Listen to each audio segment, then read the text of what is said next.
your pictures outside in the hallway. Okay? Like again, we do have a program, so we're gonna move along. If Jeff is ready. Yeah, I see you. Give him the floor.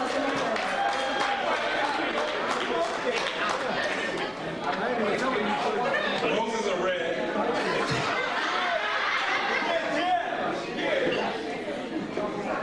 Seriously, I was talking to some people earlier tonight, and we were talking about how sometimes you feel like there's something missing in your life, and you don't feel complete, you don't feel whole.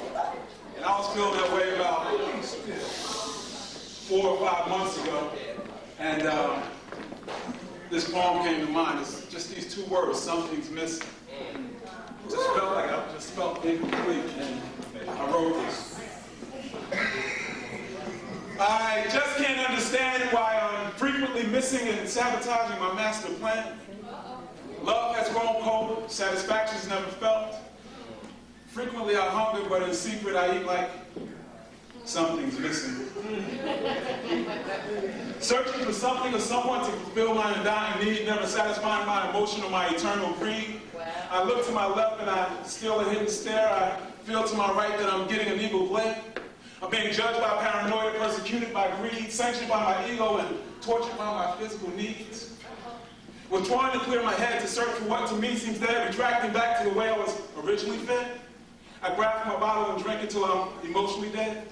Then I wake with a headache and realize that drugs and alcohol only temporarily medicate, and the problem always seems to return the next day. Throwing that bottle away, I decided to pray. Father, forgive me for I have sinned. Something's missing. I chant, Nam Myoho Renge Kyo, when something's missing.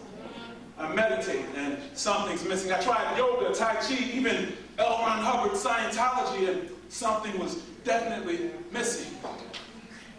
After searching everywhere, I decided to look within. Finally, I let go and let God begin, as only God can. Suddenly, she appeared, my potential soulmate.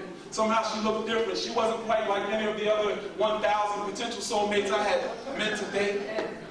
Then I realized it wasn't her, it was me through my relationship with God. We have changed the way that I see. Now the I is no longer me, and the meaning of I when I'm connected to God is now we. Rewind that. Now the I is no longer me, and the meaning of I when I'm connected to God is now we. Approaching her slowly, looking deeply into her eyes, we, God and I that is, asked her for her hand as we wanted her to dance. Now there was no music playing, and typically when you ask someone to dance, there should be music playing, so this was an odd and risky circumstance, but I prayed she would understand that something's missing. Meeting my hand with hers, we began to dance. Music began to play as if somehow this meeting was divinely planned. I whispered, "You know I'm not perfect." She said, "For real?" "Me too." I said, "I've yet to fulfill my dream." She said, "Boo, we understand what you're going through." I said, "We? You mean it's not about you and me?"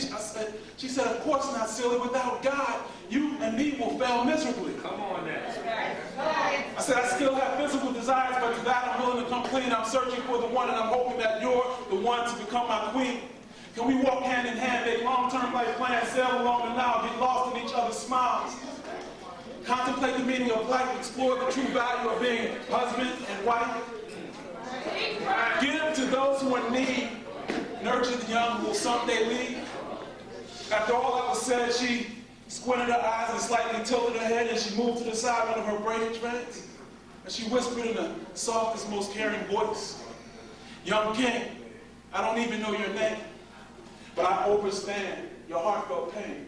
You see, I too have something missing, and I'm sick and tired of these mindless games. Your words are endearing, well contemplated, but it seems you deeply pondered how relationships are interrelated. But I ask you this, and I need you at least to yourself to be true. When you look in that mirror, do you see that there's something missing? It's you?" Whoa. The mental music stopped, and I took a step back, and I felt this needy, greedy, paranoid ego attack, grabbing me and pulling me back into our dance. She said, "Can you offer love and receive nothing in return? Can you accept my imperfections and not judge the ways that I've learned? Can you see past my looks and know the true essence of me? Can you throw out those tainted history books and write a future starring you and me?